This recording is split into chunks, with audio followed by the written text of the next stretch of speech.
Pemandangan memprihatinkan terlihat di Jalan Pohon Durian menuju Kompleks Bandar Angin Kota Namlea, Kabupaten Buru. Tumpukan sampah plastik terlihat berserakan di sepanjang selokan kawasan tersebut.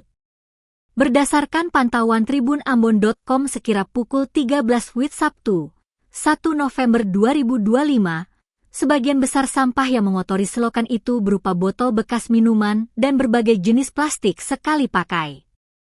Plastik-plastik tersebut tampak menumpuk di beberapa titik, terutama di bagian yang penutup selokannya terbuka. Sampah yang terbawa dari berbagai arah diduga berasal dari aktivitas warga dan pengguna jalan yang melintas. Minimnya kesadaran untuk membuang sampah pada tempatnya membuat lingkungan sekitar menjadi kotor dan tidak sedap dipandang. Uluyah Wamnebo, salah seorang warga yang ditemui di lokasi, mengungkapkan keprihatinannya terhadap kondisi tersebut.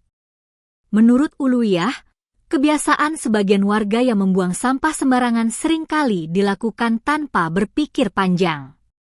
Padahal, dampaknya tidak hanya membuat lingkungan kotor, tetapi juga berpotensi menghambat aliran air dan menimbulkan bau tidak sedap. Ia pun berharap agar masyarakat lebih peduli terhadap kebersihan lingkungan sekitar. Edukasi tentang pentingnya menjaga kebersihan lingkungan juga dinilai perlu digencarkan. Kebersihan lingkungan bukan hanya tanggung jawab pemerintah, melainkan juga kesadaran bersama seluruh lapisan masyarakat.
Download Tribun X sekarang, menghadirkan lokal menjadi Indonesia.